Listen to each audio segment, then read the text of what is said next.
All right, so today I'm going to show you how to change out your thermostat on your 2014 Silverado. This is a 4.3 liter one. So while we're changing out the thermostat, we're also going to do a coolant swap because you're going to lose some coolant while you do it. This truck takes 14 liters of coolant, and then we'll mix it with our distilled water. The tools you're going to need are some channel locks to get off your radiator hoses, and then a 10 millimeter socket with extension. We're changing it out for the factory 207 temperature thermostat. Got this at your local auto parts store. So hopefully this fixes it. Our truck's been running cold, and we'll see if this changes it. You also want some funnels and an optional headlamp to help you see better. Before we start, just make sure to remove the negative terminal on your battery. It's always a good idea to disconnect this before doing any work on your truck or other vehicle.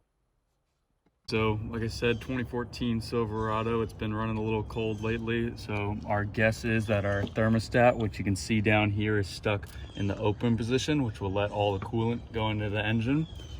It's next to your coolant sensor. You can see here behind it.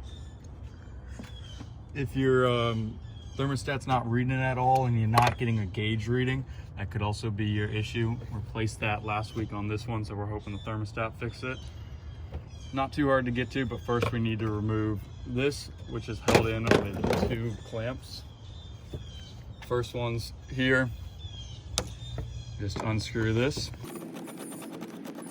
We'll come up here and unscrew the second one at the air intake.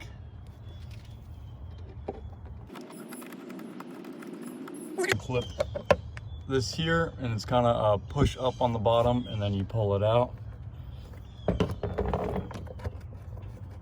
You should be able to just kind of push it back a little bit, get it out of the way. Now that these are loosened up, kind of wiggle it out.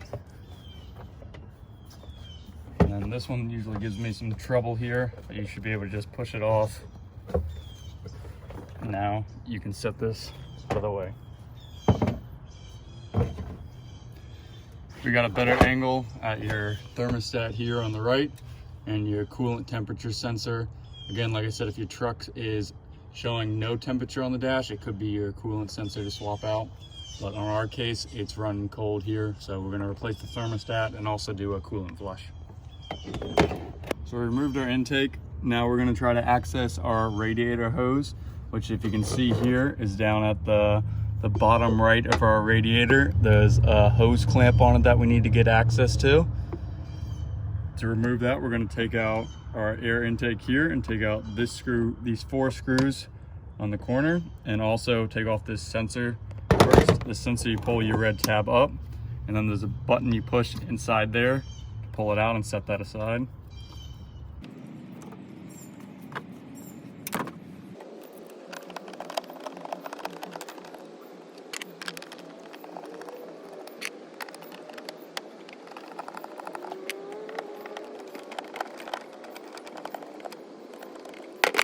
4 screws out. We're gonna lift this up. Now wiggle it out. And then take out your air filter first. And then this bottom box is just clamped in, kind of pressed in, so you can just give it a good pull on both sides. So, cutscene, I had to take off this other clamp to pull out the top. Get some more room here to be able to pull this out.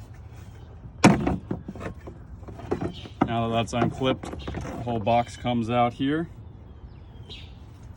So once you got access to your radiator hose here, you can get some pliers or channel grips on it and pinch it down and then wiggle it back.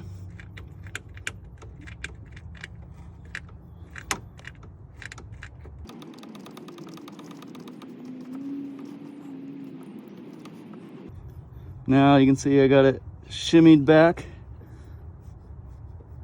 Before you do this, make sure to put your catch bucket for your coolant underneath the truck. And then once this is shimmied back, you should be able to pull this off your radiator hose.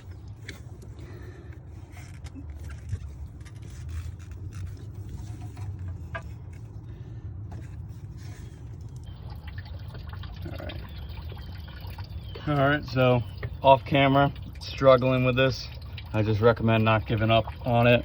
You can see I was able to move the clamp around the radiator hose back, but then once I actually got to pulling it off, I was kicking my ass for a bit.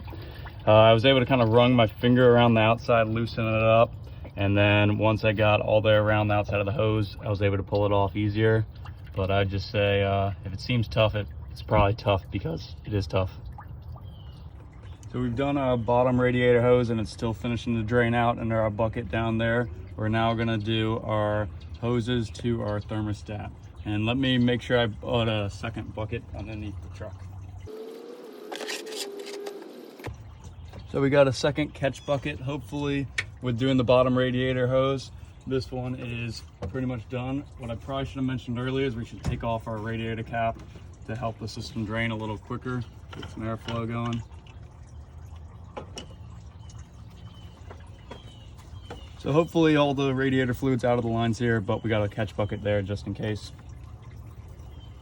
You can see the beam clamp here a little easier. You get around it.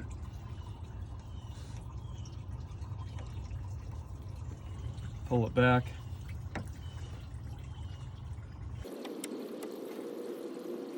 What I was doing before on that other one is kind of getting my fingers around the outside, loosening up the seal. These run pretty hot. They get a good seal around it.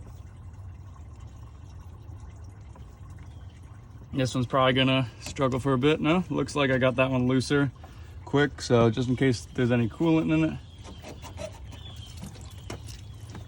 we'll put that down to our catch bucket there and make sure to clean this up after. And then we got to take off the second hose.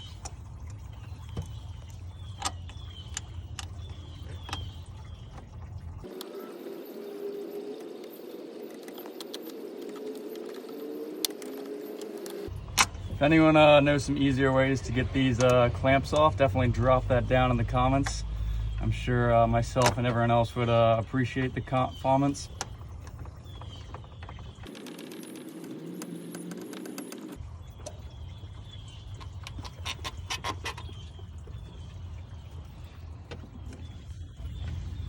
All right, now we got the hoses off. You can take your 10mm socket.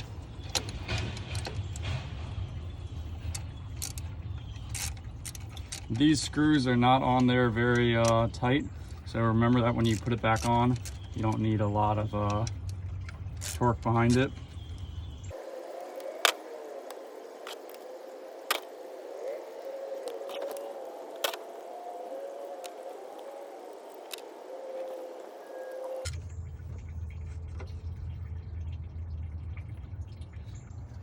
So we'll just try to wipe up the mess right here.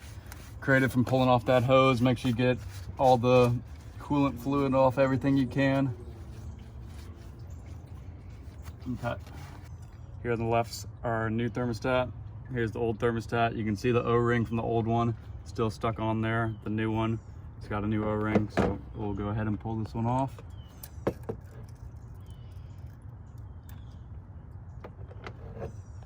Be sure to wipe away just to prevent any debris getting inside.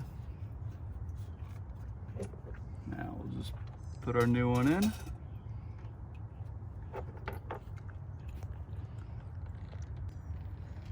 And again, you don't need to tighten this down too much.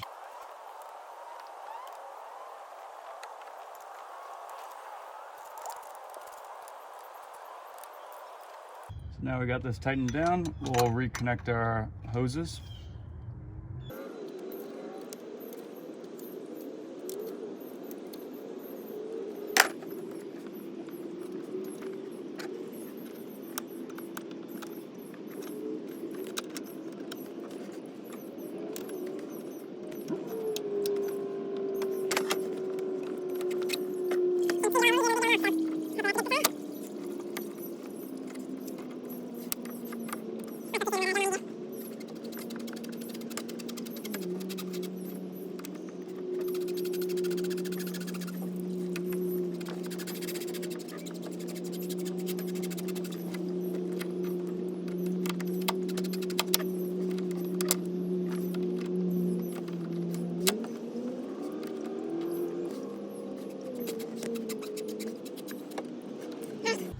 after a nice long struggle fight with that hose. I think we finally got it on. I'm certainly not looking forward to that bottom radiator hose, but I guess we come this far, we kind of gotta stick with it. After getting my ass kicked by the other pliers trying to get this beam clamp back on, I went to this auto parts store and I picked up this. It hooks over your radiator clamp like that, and then you vise it down, and you can see I can freely move the clamp down there. I would highly recommend the money spent on this. You can see I got it all the way up on the radiator.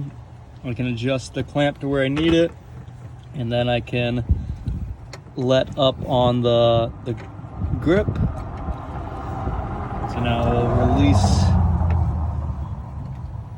the pipe clamp. What I forgot to mention when I was filming this is after you release the clamp here, it'll still be fully opened and you can spin it around. You'll need to use another set of pliers to release the latch to have it clamp back down. So now we're putting the air box and the air filter back in. This just snaps back into place, line it up, take your air filter,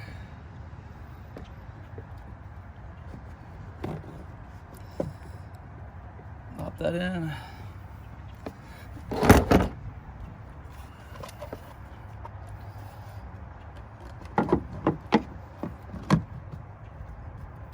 Cover back on.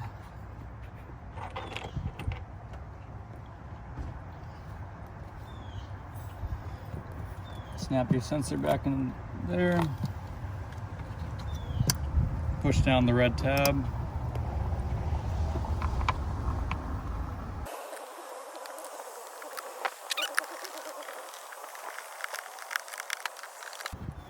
Reattach your hoses here. Make sure it clicks in. And we'll tighten back down our air intake clamps.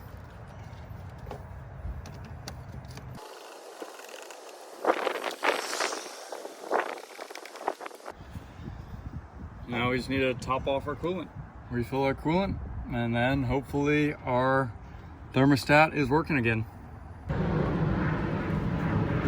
So now we're gonna mix our coolant. We got the concentrate, so we gotta make it a 50-50 mix before we pour it back in.